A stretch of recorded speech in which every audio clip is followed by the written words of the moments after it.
On behalf of all Yankee fans, Buster Olney, why do the Yankees keep running it back? Why do they keep saying, okay, we're close, we just need to tinker here, tinker there, rather than just getting a completely new way of looking at everything? Why does that seem to be the modus operandi of Hal Steinbrenner, best you can tell? So the first time I met you, I remember at Legends Field, you were at a Yankees exhibition game, and I could pick up right away that you were a big Yankees fan. Correct. You grew up with the Steinbrenner doctrine, which is if you don't win the World Series, then your season is a failure, right? That comes from George Steinbrenner. Well, the person who doesn't believe in the Steinbrenner doctrine is Hal Steinbrenner, the son. He doesn't operate that way. He gives them credit for the fact that they haven't had a losing season since 1992. He gives them credit for the fact that last year they played in the World Series, that this year they had the second best record in the American League in a way that Yankee fans don't.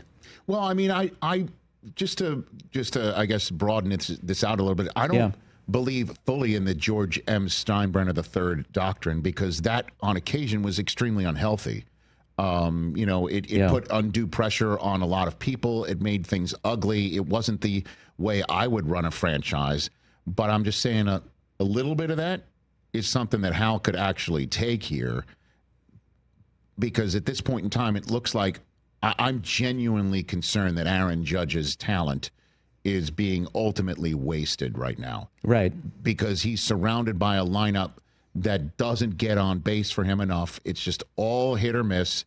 I thought what Buck Martinez said about the Yankees that Aaron Boone pushed back on, that if they don't hit home runs, they don't win. They strike out too much, they don't put the ball in play, and they don't defend very well. I thought that was 100% spot on. I also love Buck Martinez, one of my old ESPN colleagues that I used to hang out with and broadcast with. He was 100% spot on. And yet they don't change. They just keep the roster pretty much formed the way they do, and I thought they did very well, putting a roster together this year based on the circumstances. But I don't understand why they're just going to run it back again, right? They're changing, but glacially. Okay. You remember the years 3-4 years ago? They constantly had those right-handed hitting lineups that you're like, that is not going to play in Yankee Stadium.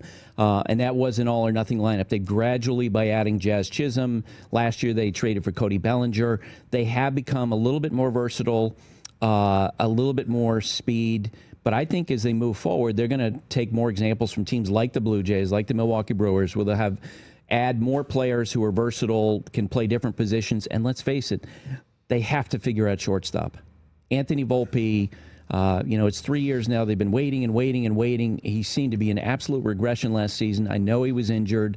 They need to get a plan B in place. Well, isn't Lombard coming up? Or he's too young? He's too young now, but he is considered to be a superstar prospect. He could be up at the end of next year, beginning of 2027. But he's not ready for the start of 2026. I do think that they will have some changes. And, man, they are loaded with pitching. Hey, you made it all the way to the end. Thanks for that. Check us out every single day streaming live on Disney Plus and the ESPN app 12 to 3 Eastern.